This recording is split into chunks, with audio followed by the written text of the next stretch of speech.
In times of struggle, we must remember those who carve their own path. The no-guff takers. The big guff makers. Those who, if you tried to give them some guff, they'd just flip it around and guff it right back into your astonished face. The Guff Masters. They are the Faces of Virtue! Greetings and welcomes, listeners, to another stop in our quest to track down the best and brightest among us and capture just the merest glimmer of their dazzling, gleaming light and preserve it for posterity, in audio form. And this episode's light burns particularly brightly, belonging as it does to a real star. I spoke to legendary British actress Zara Delamere, whose long career has spanned most of the 20th century and is now dipping a tentative toe into the 21st, shortly before she is due to be celebrated officially and permanently in the town of her origin. Many thanks to Gemma Arrowsmith for putting us in touch with Zara. Zara Delamere, can I just say what a huge pleasure it is to meet you? You can. Who are you again? My name's Tom Crowley. I'm interviewing you for a programme called Faces of Virtue, Right. where we speak to people who have improved their lives. Michael, who is this man? Michael's my assistant. Is he meant to be here? Right. So you're meant to be here, are you? Yes. I booked this all through Michael, actually. He's very polite. How long has Michael worked for you? About 46. Is it 46 years now?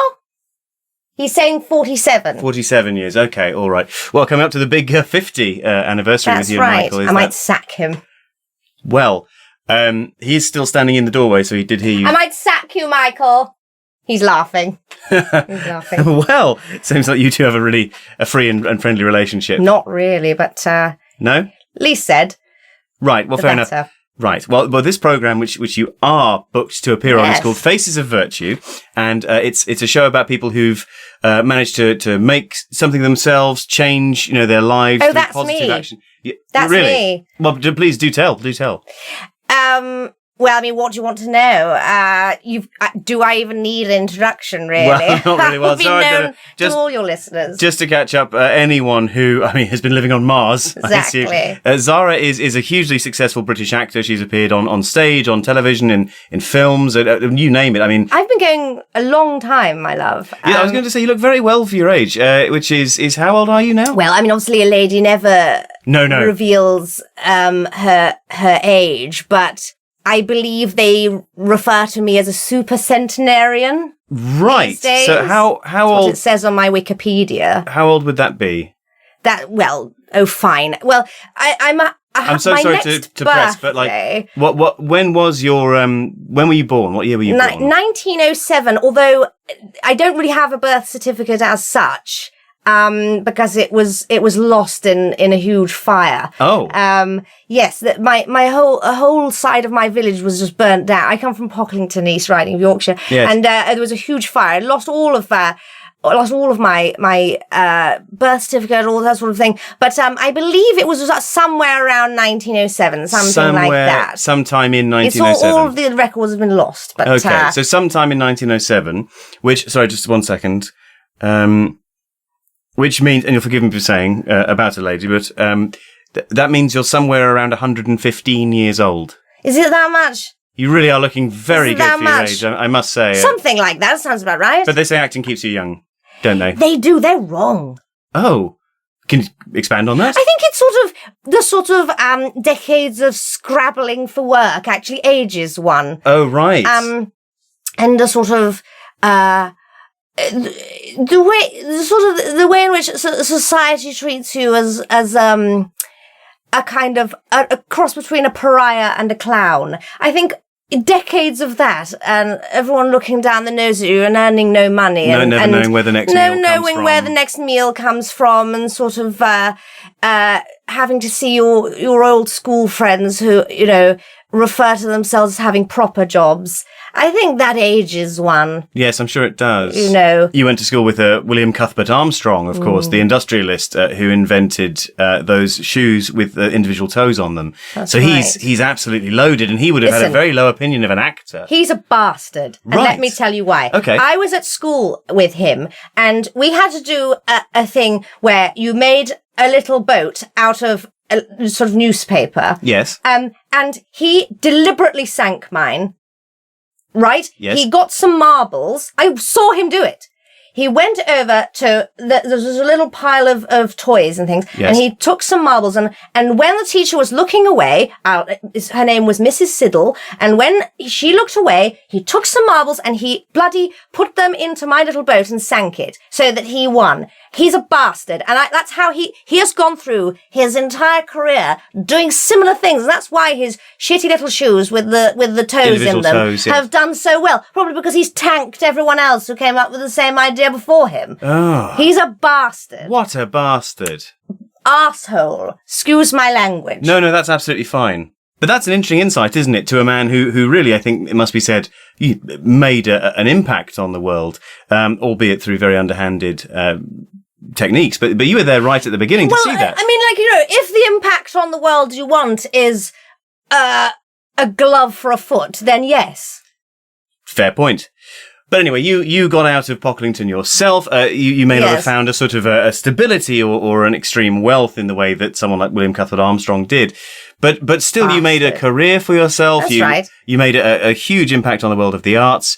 What was your first job? Can you remember the first job you ever booked? I do remember. You see, I ran away from, I say ran away. I walked away. Yes. From home at the age of about 14. And, I went down to London and I immediately booked a job in the very fledgling career of silent movies. It was just starting out, really, and obviously mostly it was going on in America. But we had a very small, very niche community of people who were putting out some beautiful work here in the UK, and I booked a wonderful little role called Girl in Building. Girl in Building. That was the name of my first role. And basically the sort of a load of policemen run in and they sort of run past at speed, and I played a girl who was standing there in a building. Who was standing there. I was in a building. Yes. As well, I mean, the role called for there to be a building around me. It was Girl in Building. So did they have to build the building around you on the set? Or? So they didn't have a huge amount of money, so they had to find a building and put me in it. A building location, put you in the building. Oh, I see. That's the sort of thing you wouldn't get today. You just wouldn't get that anymore, and that's a shame. And I think it's a shame that now these days, if you had sort of waste in films. Well, if you had, say, Jennifer Lawrence or someone like that, who needed to be in a building, they'd just CGI that in. They'd CGI the building in, and I think that's the whole film would be being shot in Twickenham just against a green screen. That's right. The entire thing anyway, and so then they just put in a building. And is that really movie making? No. I ask myself. No, I think it loses some of that magic, doesn't it? I'm also, if you want someone to be in a building looking out of a window, that's right. They have to be wearing their normal costume just from the sort of shoulders up, and then just green below down. it. Yes, so that you can then CGI the building, the window ledge, and everything else around the body. Otherwise, when you put the building in, she'll be standing in front of the building. She'll be standing in front of the building. And then she's girl by building, not girl in building. Which is not what the part called for. No. So of course you had to find it. So they secured the location. You shot your first role, Girl in Building. And a star was born. That's right. And I knew from that moment that the way to get ahead in movies is to be bloody difficult about everything. Yeah. If you make a list of all of the great artists, they're bloody difficult to work with. Yeah. And so I observed this. Yes. Everyone who was sort of getting ahead was being bloody annoying all the time. And so I thought, right, well, I'll do the same. That's and so it for to me, be incredibly difficult yes. at every turn. Well, Alfred Hitchcock, who you worked with on several occasions in the 1920s in his silent movies, he famously, I mean, him also a very difficult person Very himself. difficult man. He called you, I'm going to get the quote right, sorry. He called you the most cantankerous little bitch I've ever had the misfortune to meet. That's right. And that's really... I'm so proud of that. That's absolutely incredible from Hitchcock, Think of all of the cantankerous bitches he's worked with. So many. So many. And I'm the best one. I'm the top one. Tippi Hedren killed a key grip, as I understand it. She did, yeah. And yet you were more difficult. I was more difficult than her. And I think that's what I really owe my career to. Because when someone is startlingly difficult, people think, well, she must be good. Otherwise, who would hire her? Otherwise, who would hire her? She must be good. Yeah. So, and it's this mystique that That's interesting. grows around you. So for any actors out there starting out wanting to have the same sort of career that you've had, how do they take an early opportunity like Girl in Building and turn that into a nightmare for everybody else concerned? What did you do? So, first of all, you must have a lot of dietary requirements. Right. Okay. A lot of they don't need to be true. Right. They don't need to be real or anything. But for example, you can say, "Oh, I only eat things of a certain color." Okay. So and you can make what I like to do is make it a very difficult color to achieve. So you go, "Oh, I only eat blue food." Oh, and that's then they have harder. to, and then they have to just deal with that. Water. That doesn't count. Okay.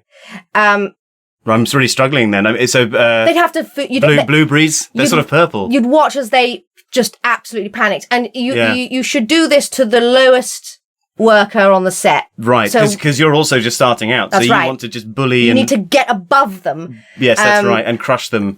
You don't want some bloody runner thinking that they're more important than you, a day player. No, exactly. So in order to get above them, you need to make them fear you. So Yes, make them believe that they're beneath you, and then they are. Right. So it's all mind games. So it's sort of what William Cuthbert Armstrong was trying to do to you. It's completely different. It's completely different. Oh, no, okay, fine. Sorry. Sorry, can you put that stick down? It's just, I'm finding it a bit threatening. There we go. Okay, thank you. Sorry. Michael, can you... Yeah, well, I think it's probably best if we get rid of the javelin. Thank you, Michael, if you... Thanks very much. Do you need the rifle taken down as well? If you wouldn't mind. You take the rifle as well, or at least put further than arm's reach from you. Yeah, okay. Just put it back in the armory then. Thank you. Thanks for that. Well, oh gosh, that's a bit flustered there. Sorry, it's probably just because I'm in the presence of such a huge star. I admire your work enormously personally as well. It really is amazing. I've seen you in so many fantastic films over the years. Yes. How else were you difficult? You always want to make sure that there's an injury to someone. Right. Okay. In some way. Mm-hmm. So, for example, if there's a sweet little runner up a sort of step ladder. Yeah, on a gantry. That needs to go down. That needs to be kicked from under them. And and so a career ends, another career ascends. Flowers, yeah. Exactly. So there's a 20-year-old Zara with the hacksaw. That's right. A bit like a scene from one of your silent comedies, in fact. That's just right. Sawing the bottom off one of the ladder's legs. Exactly. And then watching as over, yes. Except unlike in the films, this led to hospitalisation, paralysis often, yes. Yes. But of course, no one could pin it on you because until now, when the statute of limitations on that crime has long since elapsed, you've never admitted to it. Oh, I'm a sweet little girl on a film set. I couldn't possibly have done that. Not Zara. Exactly. No, I can imagine the scene perfectly. Wonderful. But it did work, your scheme of being a right bloody nightmare. That's right. Because you worked for so many years, up very, very, very busy up until the mid-1970s, isn't that right? The early 1970s, in fact, when your last appearance on television, or on screen of any kind for a long time, was in the BBC science fiction show Paul from Andromeda. Paul from Andromeda. Now, I'm almost certain that I played some sort of alien queen in that, didn't I? Well, I had a big collar. It's hard to tell. Yeah, it seems that way. It's famously a bit obscure, that show. It's quite obfuscatory with its meaning. Inspired by shows like The Prisoner, that don't quite give everything away even when the show's all finished. That's right. What's going on? Who is anyone? What's that person saying? Why was that scene delivered completely in unsubtitled alien language that no one speaks? Yes. Yeah, and in fact, most of your scenes were those scenes because you appeared to be playing a sort of extraterrestrial princess or queen authority figure. And, I think the powers that be at the BBC at the time felt that it was all very passé to have all aliens all over the universe speaking in English. Yes. So we're going to go back to basics, and every alien is going to speak in a completely obfuscatory alien language. We're not going to subtitle it. If you can't work out what we're trying to get at, should you be watching television? And so Paul from Andromeda now, I believe you can get all of these sort of books that kind of try and explain what was going on, and what the plot actually was and what everyone was saying. They all disagree with one another. It's very funny. Of course, it was created by John MacArthur, the celebrated television writer who wrote, I think it's widely agreed, some of the worst Doctor Who serials of all time. That's it, yes. John MacArthur. And they were like 10 episodes long, and like dreadful. the Nothing middle happens. 5, nothing happens Absolutely in them. nothing happens. You know, every single cliffhanger is just someone turning because the door's opened. And then the next episode will start, and then just someone will walk through. A waiter, and your drinks, someone who poses no threat at all, anything. No. A cobbler, a cobbler, you know, a candlestick maker, or just a passerby, and Indeed. they're like, "Hello," and they carry on. My favourite payoff to a cliffhanger is in part 7 of The Beast from Barnstable, where the guy comes in and it's just a guy wearing a flat coat and he says, "Oh, sorry, wrong house," and then he leaves. He leaves again. Yeah. And then the story just continues. And then they just carry on running down from from what? nothing. Who knows? So anyway, despite some of these arguably failings of writing or production, John MacArthur, he goes on to have a really successful career writing television, and then creates Paul from Andromeda. And so again, a very obfuscatory show. And the creator he wanted to do another series and explain some of these more sort of obscure elements of the plot, but sadly he was crushed by a lorry. On the day of the final day of filming of Series 1, a lorry that you had taken the handbrake off seconds before, is that right? Well, I suppose it's well documented. Several crew members have attested that they saw you doing that. They saw me doing... Because someone wouldn't get you a croissant. That's right, yes. Right. I was furious about it. Yes, and the reason they wouldn't get you a croissant was that their take was rolling at the time. And you'd pause saying, "Get coffee, blah, blah," and you said, "Sorry, can I get a bloody croissant?" I was hungry.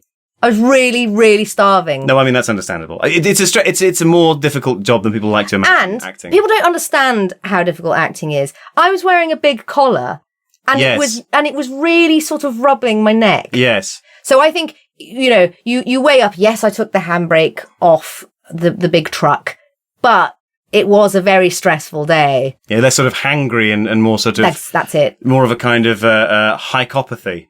That's it. Yes. So anyway, the creator of the show is dead. The mysteries are left unsolved. People are theorizing for generations. That's right. But anyway, but perhaps it could be argued, well, this is purely my speculation. I don't want to impose my own reading on this too much, but it didn't come along quite as much after that point, did it? You were resting for a while. I've been resting for, what is it now, 50 years? And whether that's because people fear for their lives when you're on set, you have to read that into it. You have to read that in, but they respect me.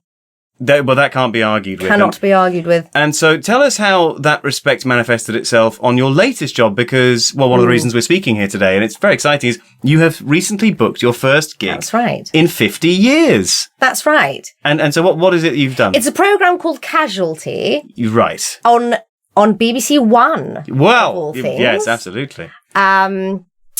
There's more than one BBC channel now.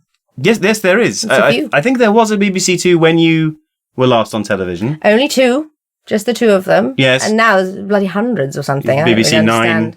It's a program called Casualty, and it's sort of set in a hospital or something. And now I'm familiar with the. Oh, right. Yes. And I play a lady who falls off a roof, Right. having been trying to sort of play with her TV aerial, and it's Did you do your own stunts for that role? Christ, no. Fair play. Does this mark a new return back to form? Are you going back into the working world? Are you going to be on our screens more often now? Well, I suppose we shall see.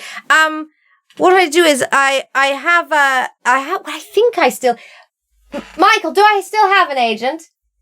He did die, did he? He died. So Right. I don't have an agent, apparently. When did he die? Is it as long ago as that? Really? So 15 years ago. Right, okay. Already. God. Time does go by very fast, doesn't Well, it? at least he made it past the year 2000. That's right. Okay. But there you go. So I don't have an agent. So, you know, people can call me up, and I have a sort of answer phone message, and sort of go through them, Michael and I. Let's hear the outgoing message for that answer machine now. If I just press the... Hello.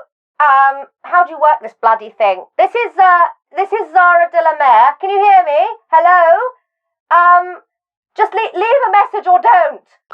Wonderful. So that's the only way people can reach you these days is to get through that, if I may, aggressive and confusing. I'm glad you said that. Oh, that's the intended effect.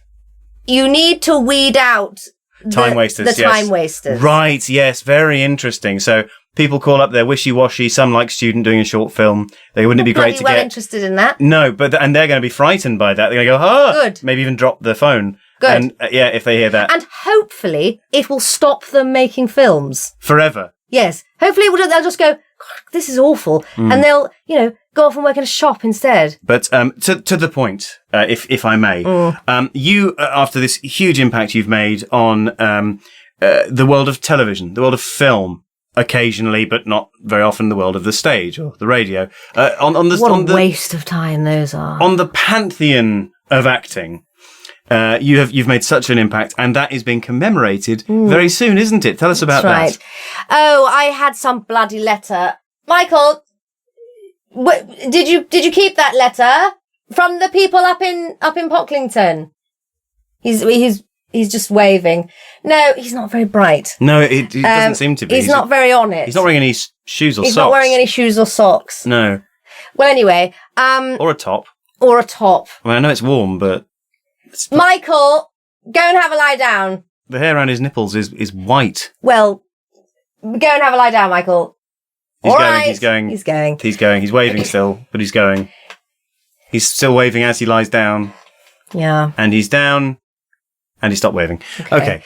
So anyway, so you're having you're being commemorated in a statue. The dear people up in Pocklington, my hometown. Your birthplace, yes. They're commemorating me in the form of a statue, I believe. Fantastic. And this is a surprise, given that you have, throughout your career, been very openly derisive about Pocklington. I couldn't get out of it quick enough. Shitty mud pile. That's right. Absolute no hope dead zone. Yeah. Rather slip my own lips off rather than step foot back in that town again. Did I say that? I think that does sound like me. From Variety magazine in 1986. Right. Yeah, that does sound like me. But still, you marched in there and you went up to the Lord Mayor of Pocklington and you said, I've got the quote here. It says, "You know what? This is a shitty little burg, but it'll always be the place where I was farted out of my mother." That's right. Yes. Did they not? Have they not printed what I said afterwards? Which was give me a bloody statue, you bastards. Oh, so that's very, very much where that project began. Yes, I sort of demanded it. Demanded it from the Lord Mayor. Be as difficult as possible. She was quite frightened. In the photo, she looks really, really distressed. That's right. Yes, good, isn't it? Yes. But she respected me. You see, so yes. You've got to be as difficult. You must always be the squeaky wheel. Yes, you get nowhere by being polite. No, and easy to work with. No, that's right. That's right. I remember... Which out of the two of us has got a statue? Well, who knows what I might be able to achieve? But it's me, isn't it? I understand what you're saying. That you must be the squeaky wheel. You must always try to get the attention cast on you. That's very much what the acting world is about, and it's worked because you have this statue coming up. That's right. And it's an interesting posture. You might have Shakespeare in a less controversial move, just sort of musing, thinking, holding a quill pen maybe, sitting at a desk writing, something like that to commemorate, the thing that person is known for. Charlie Chaplin leaning on his cane, that's the sort of thing we used to, but yours is a little different, isn't it? Yes, I'm giving the finger to the village. Right, both of them up, in fact. Yeah, as though you're sort defiant. Your knee is slightly cocked, as if you're sort of doing the like firing to machine guns. Like that little girl, facing down the bull. Yes, I know that statue. Yeah, but with the fingers out. As though you're sort of rotating. And you petitioned to have it on a sort of rotating pedestal, didn't you? I did. Have they done that? Not that I've seen, but we haven't had the grand unveiling yet, so it might be turned on. And it might be going round and round, giving the finger to everyone who passes by. Because I didn't want anyone sort of slipping behind it and not receiving the finger. The bird. As 'twere. So, I thought the spinning bit was vital, really. Wonderful. So, a really incredible feat. So, you've managed to give it out to the world, both fingers up. I hate you, everyone. And it's paid off in droves in a career that is enviable to anyone, even the least imaginative actor. And there are some really unimaginative actors. My God. Christ, have you met some of them? Loads of them. Oh, God. Bloody awful. Unbelievable. What a dreadful bunch. Driven many of them out of the profession. I'm very proud of that. Really? Yes. So you've really thinned the herd out. I think so. And, this is something, actually, I'm a bit more excited about that with the casualty thing than I am about doing the actual role. I made three actors quit. There on the day. For good. That's it. You saw them filling out the forms for their law conversion course. That's it. On set. Just quitting on the set, just for that job isn't enough. I quit. Yeah. That's not enough. No. You have to make them... Get a prospectus from University of Bedford or something. That's it. Yeah. And that's when you've turned them away from the profession for good. And I think a lot of actors out there today would thank you for that, because the competition has never been higher. There's so many very, very talented people out there pursuing it as a career that it's really, really hard to find sustainable work. So, of course, you have had this thinning out impact on the world of acting, reducing the talent pool. And I mean, I've only talked about actors, but you've also made a number of sound operators, cameramen, directors of photography quit. Yeah. And so obviously that's a help to a lot of other people in those fields who want their jobs and will do anything to get them. So it's obviously you've been a huge help to them. But I just wonder if, could I, and this is purely hypothetical. This isn't me speaking here as myself. This is me imagining some other person and looking at this situation from the outside. Could somebody possibly level the accusation at you, hypothetically, that you've been a bit ungrateful for the success that you've had? What? No, not me saying that. I'm just saying... You are saying that. It's coming out of your face. No, it's not me... It is. Literally saying that. But I'm it saying, is. What would you say to someone... You just said it. If they were literally saying, no, but imagine that... I've been working for over 100 years. I think I know a little bit more... That's true. ...about this profession than you. But I'm not saying that you don't. I'm just saying... What's your name again? Tom, with your, what is it, podcast? Podcast, I think, yes. You know what? Michael, get the rifle. Okay, right, okay. Michael, I'm off. I'm just going to go. Okay, thanks very much. Thanks so much for your time. Thanks so much for your time. Thanks so much for your time. Oh God. Listening back to that interview, I realise it's possible that some of you out there might think I went a bit soft on Zara. Certainly, I must admit that I was slightly enthralled by her star charisma and inclined to take a gentle approach due to her advanced years, not to mention feeling a little overwhelmed remembering the extent of my affection for her work. But to those of you who feel I veered too close to cuddliness, I say, what do you want from me? There was a gun in the house and she's killed before. But can Zara really be called a face of virtue? We'll have to leave that question to the future generations of little girls growing up in Pocklington, dreaming of stardom and gazing up at that statue's proudly extended middle fingers as they turn forever, leaving no bird unflipped in their ceaseless dance of obscenity. Once again, I'd like to thank Gemma Arrowsmith for connecting us with Zara.